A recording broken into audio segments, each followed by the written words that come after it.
This is a campaign that our board approved and launched in 2022 to get Texas in the race for competitive federal rail grants with all those IIJA new and improved rail funds that are going to be available. Why? Well, we have the merging of two things going on right now. We have the $33 billion surplus, and we have the IIJA funds. What time could be better than this? So in spring of last year, I testified before the House Interim Transportation Committee when they invited me to come down to Austin, because one of the charges for the interim from the Speaker of the House was to determine future transportation needs in Texas. And House Chairman of Transportation, Terry Canales, wanted to hear from rail.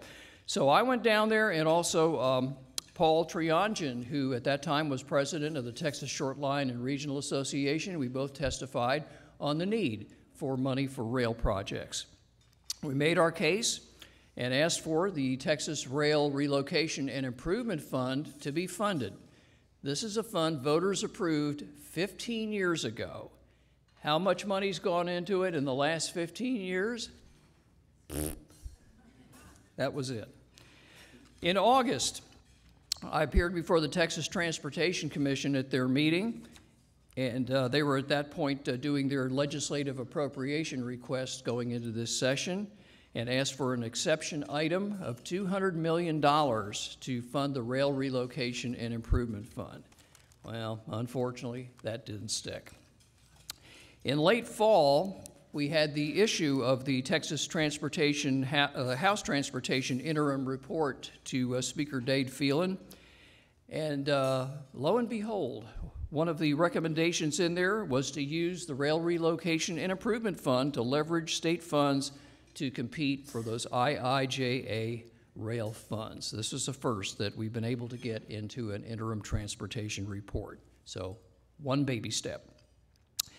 So next, what did we do? Well, we came out with what you're looking at on the screen, those oversized postcards like this, and every state representative and every state senator, not only at their offices in Austin, but in every district office, got these one time, two times, three times, and you figure by the third time, they'd probably start reading it. And we did get some very good comments back on it.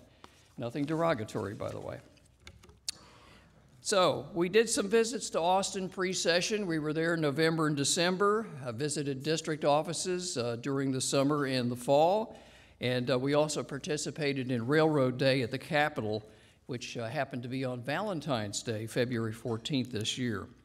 We did a lot of visits, many office holders there at the Capitol. The staff, by the way, and a lot of the office holders were unaware of the federal funds that were available under the IIJA program, and kind of opened their eyes up just a little bit on the availability of funding and how the state match could have a multiplying effect on this. And basically came away very favorable from most everybody we talked to. They wanted more information. They wanted to be educated. I want to give a shout out to one fellow here from the town of Giddings. Where are you, David? There you go. Okay. David Stedman, here's a real powerhouse down there. He wants an industrial rail park. He wants economic development for Giddings. I mean, it's not the largest city in Texas, but they want to grow. You know, they want to prosper. They want economic development down there. And he's doing that to drive his area. So he worked with Representative Stan Gertis. Now, this is a freshman representative, first time at the state legislature, and Representative Gertis is from Smithville. He put a rider in the House Appropriations bill in what's called Article 7. Article 7 is where transportation goes, and had asked for the $200 million for the Rail Relocation and Improvement Fund. There was another parallel rider that was put in we didn't know about until after it was issued to the House Appropriations, and that was from Representative David Spiller in Jacksboro. and his rider asked for $25 million for the short lines here in Texas. We have over 50 short lines, and God knows they need some help. So that was in Article 7. Unfortunately, they did not make it in Article 7. They dropped to what's called Article 11. And Article 11 is usually where all riders go to die or be resurrected at the last minute. So we're kind of hopeful still. They are in 11. There's been some conversations going on. There's a lot of conversations going on right now. In Austin, McKenna's down there. I know that, David, you have a few folks that are working on things as well as other folks, the Texas Railroad Association and other like minds as well. Budget Day is coming up on Thursday, so we're going to see how that lays out for any rail funding that we can find. But there's probably 2 or 3 potential other ways to get your foot in the door as well. So we're going to play this one day at a time. We have 60 days of session left. We only meet every 2 years in Texas. Thank goodness they can't get into your pocketbook or your wallet any longer than that.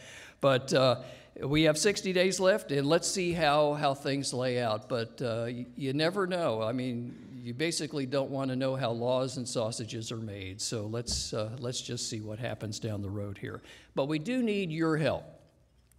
And I'm not talking about individually alone. I'm talking about corporately. So do you know a state representative or a state senator? If you do, give them a call. This is a good time to do it. If you don't know one, do you have a friend that knows a state representative or a state senator? That's a good time to ask your friend for a favor. And if you really, really push further, maybe your friend has a friend that knows a state representative or state senator, and that's a good time to make a call as well. It's good for business, it's good for industry, it's good for the rail market here in Texas. So stay tuned, and we'll have information posted on the TRA site as we get more information on what goes on down in Austin during the next 60 days. Now, we still got a couple minutes here. Judge, are you nearby? Where's Judge Anderson? Come on down. Okay. I want to read to you a resolution. Of course, I want you to preface it with a couple of comments on your side, too. But we're also looking ahead to the next legislative session. You know, we're not going to sit on our butt and do nothing for the next year or two, because we have the interim coming up next year, and everything that will happen during interim will reflect what happens during the next legislative session as well. Let me get a microphone for you, too. You want to have a seat?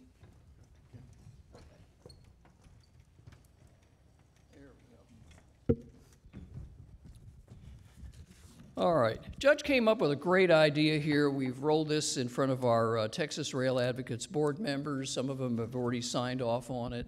The rest of them, we're going to be going around here this afternoon. But we also would like to get your support on this as well. And this, of course, was written by a lawyer, so I'll go ahead and read it very slowly. So we make sure we get it all legally correct. But this is going to be a resolution in support of the creation of an interim committee for infrastructure development. And Judge, you want to preface this with a few comments? Sure. Thank you, Peter. I think most everyone in the audience appreciates the fact that TRA has been involved in this process for some 15 years, Peter? Seems like a century. Okay. And been attempting to work with the legislature in order to bring to the realization of the legislature, you know, the importance of passenger rail and freight rail in developing an economic structure and model.